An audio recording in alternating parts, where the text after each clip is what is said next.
everybody, this is Kodak here, and it's time for some more Bakugan Battle Planet. Today, we got a new product. I finally managed to get my hand on the 3-pack. It says it's a starter pack, but there are actually two different kinds of starter packs. There's this starter pack, which is $20 and comes with 1 Bakugan Ultra and 2 Core Bakugan, and the card game starter pack, which comes with all that you see here, but also a full deck of cards needed to play the full game.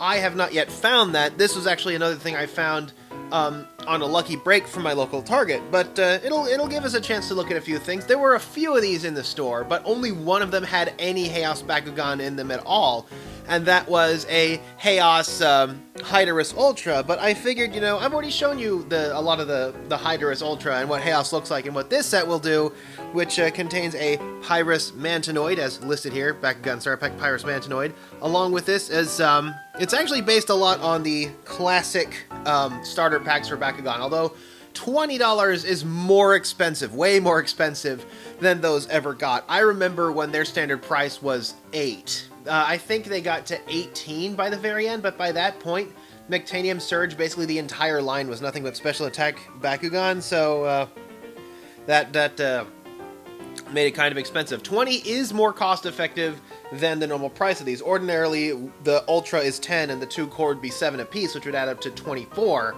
So this is certainly more cost effective than buying them singly, but at the same time, you don't really have much control over what's inside. Like, I would love to have packs that were straight Chaos, but I'm probably not going to get that. So really, are you saving $4 or wasting $13, depending on the one thing you're in here that you might want to get? But anyway, one of the things that the old starter packs did was they had 2 of the Bakugan still all balled up, so you had to guess what they are. They had one that was unfurled. In this case, it's going to be the Ultras, and in other cases, they have them balled up, so I have to guess. I think I know what these are. I mean, the Ventus one is obvious. That is Ventus Neleus. I mean, I can tell that because I've looked at the regular Nillious. Hold on.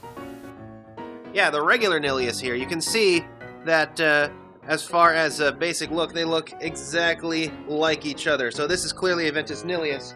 This, the Aurelus one, the metal one, the gold one down here, is one that is not one that I can be entirely certain about. It is, I think I've taken a good guess that it is an Aurelus Fangsaur, which is the snake. That'll be good. I'll be able to get that out of the way. So the Nillious might not be new, but 2 of the Bakugan in here are, and the Nillious will also give me the chance to take a look at the Ventus color scheme. This will also fill out all of the color schemes, as I will now have 1 Bakugan in every attribute, unless you don't want to count Diamond Hydorus as actually being Aquos. Now, there was something that caught my attention on the back. Yeah, you can see it has the complexity gauge at 2, but on the back, there is something that it says right there. And that is that, well, it does contain a Bakugan Ultra and 2 Bakugan Regular and 6 Baku Cores, which you would expect. It contains 3 character cards, of course, 1 for each character, but also 3 ability cards. That's an interesting one, because for the Core Bakugan, as I was showing off before, the Core Bakugan don't actually come with an ability card, unless it's a diamond, in which case it only comes with an ability card. They come with just their character card and no ability card. So you're also getting more cards in this set, which also helps make things a lot more cost-effective. Here we got the Mantonoid, Nillious, what I believe is Fangzor. If you look here, you can see the rest of the cores, and on this side it should be the cards, along with, I assume, the quick play rules and a checklist for the Mantonoid transformation instructions. I'm already liking how Mantonoid looks. I was told I'd probably like it when I first brought it up, so let's take a look inside. And here we have the surprisingly robust contents of a 3-pack. I'm just going to call it a 3-pack from now on, because this ain't a starter pack. It only contains enough to play the quick play rules, which are included right here, as you can see. It, of course, comes with the quick play rules and the checklist / instructions to transform Mantonoid Ultra, although Mantonoid Ultra is also pretty simple. That Chaos Garganoid was just an oddity on how difficult it was to transform. So, as I predicted, it comes with Ventus Neleus, as depicted here on the card. Ventus Neleus is a 404, so 400 B power, 4 damage. I'm gonna look at him first once I'm done with this, but up next we have the Mantonoid Ultra, which is a 602. That's actually pretty strong. That's both of these have above average stats. They both have 8 points to throw around. A 404 and a 602 means they've got 8 points throwing around, although The one that really catches my attention is Fangzor, Aurelus Fangsaur. Fangzor Aurelus is a 702, which is really strong on its own, but then it has a special ability where if it picks up a shield Baku core, which it adds 2 to the pile of, it gets an additional +5 damage. Yow! And seeing as shield types tend to increase the B power, which actually makes that attack more likely to land, yow! This thing is dangerous. I've kind of grown to understand how Aurelus is supposed to work. What you do is when you build your Bakugan deck, you're actually allowed to use cards from the attributes of the Bakugan that you are using, but Aurelus doesn't actually have any cards for it outside of evolution cards. So essentially with Aurelus, you're trading in one of the 3 attributes you can use for a beat stick. That's essentially what Aurelus is supposed to do. I can't imagine them putting out any support cards for Aurelus, at least not any that are similar to the ones we see here. We have 3 ability cards, as was promised. Normally you would only get an ability card with the Ultra, but in this case we got Song of Fire, Meteoric Lance, and Laser Claw. Meteoric Lance and Laser Claw are stronger versions of the Strength of Maxitor card I showed off before. They have energy costs of 5 and 6, which is kind of insane, and their focus is to increase the amount of damage being dealt by a Bakugan by 11 or 10, which is a lot. That's a quarter of your life. You have a starting deck of 40. That's a lot, although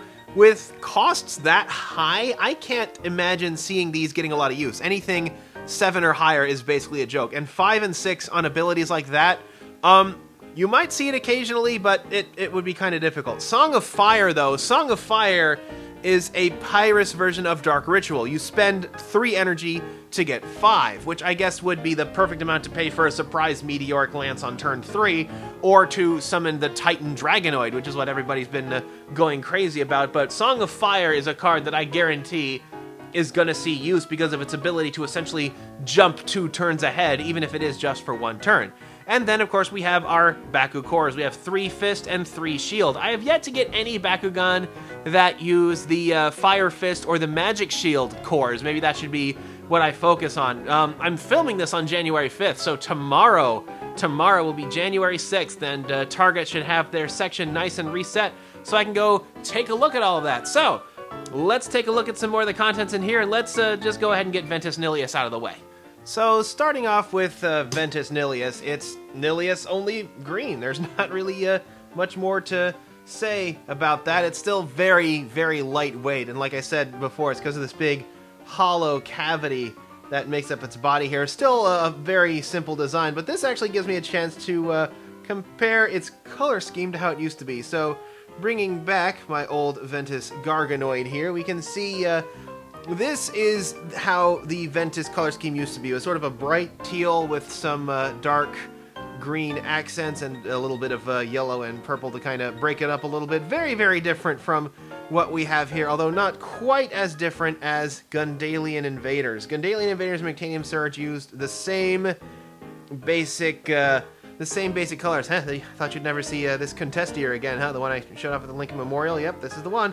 But even here, if you dare to compare, you can see that the new Ventus has a much darker and a very dark, very bold green, very, very deeply colored green. I don't know if that's just because it's Nillious and that's just kind of how Nillious is, but it's really interesting to see this sort of bold color scheme. It's kind of reversed from how it used to be. Instead, it's dark green with sort of these light yellow-green accents, a little bit of yellow mixed in to max that out. Just like with Darkest Nillious, there is yellow, but the yellow presence is very, very subdued in this version compared to other Ventus Bakugan, which I will no doubt show off on the show at some point.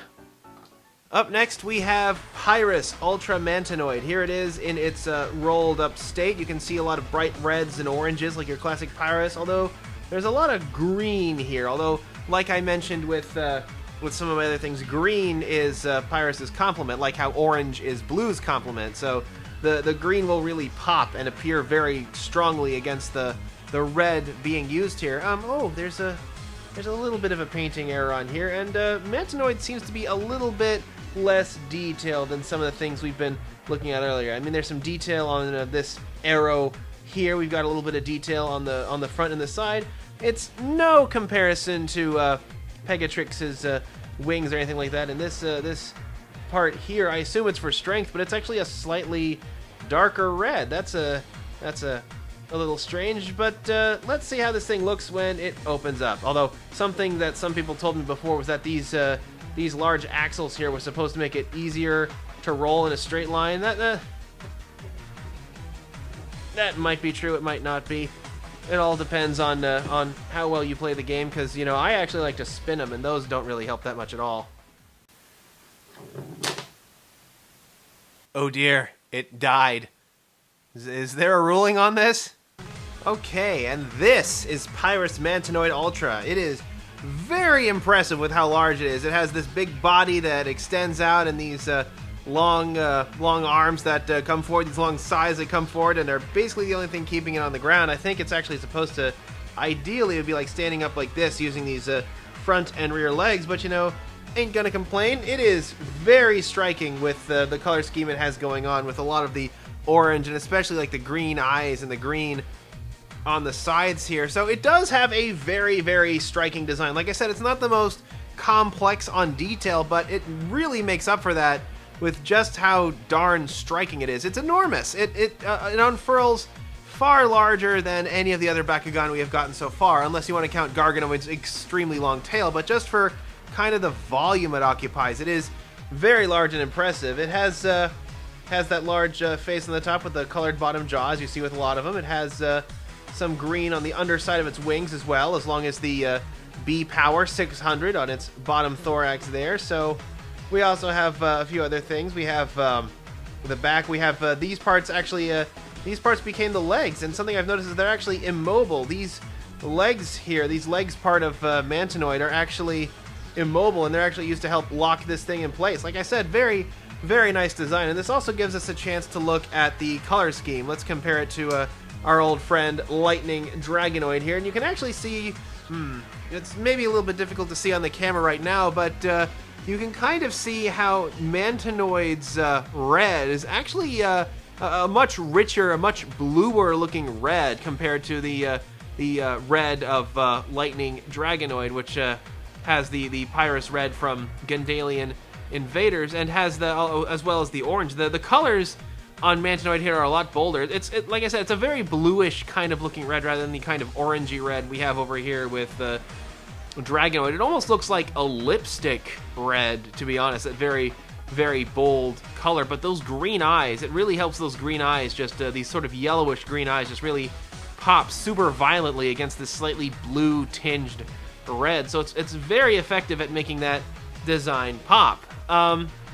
It's also a lot larger than Lightning Dragonoid, as you can tell, although Lightning Dragonoid does have some fairly stunning hues in the form of the yellows on its back here, but it's really no match for the green and how much it just pops against that red, which, like I said, is basically the intention.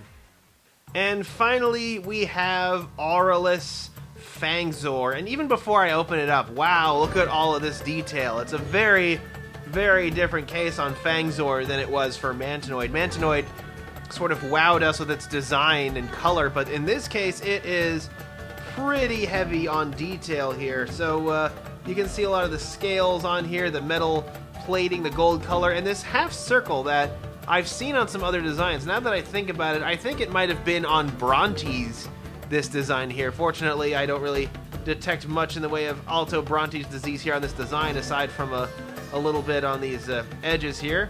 We have the large Gundalian Invaders style magnet attaching point here, as well as what it purports to be the triangle that makes it easier to aim. I mean, I've been trying these out. I haven't had that much luck in trying to aim them. So let's take a look at this thing opened up. Whoa! So this is our Aurelus Fangsaur. It is, as you can see, a large sort of cobra that kind of slinks to be onto the ground. That's actually a little disappointing, because I remember seeing the boxes of the original, the displays. It was kind of like leaned up in the air like a cobra getting ready to strike. And this to actually see this comparison here, to have it kind of looking like this on the ground, and I don't know, it doesn't quite see the appeal. It doesn't like show off all that lovely detail going on inside the hood when it's not, you know, sprung up like this. Like, this was the posture I thought it was going to take, and I thought that would have been really interesting. But in this case, you know, it goes on the ground like on its belly like a snake. It's a very, very simple mechanism. The head folds up, the center torso folds up, the tail folds over, and of course we have the G power, the B power on the butt as per usual. So Aurelus Fangsaur, it looks pretty neat.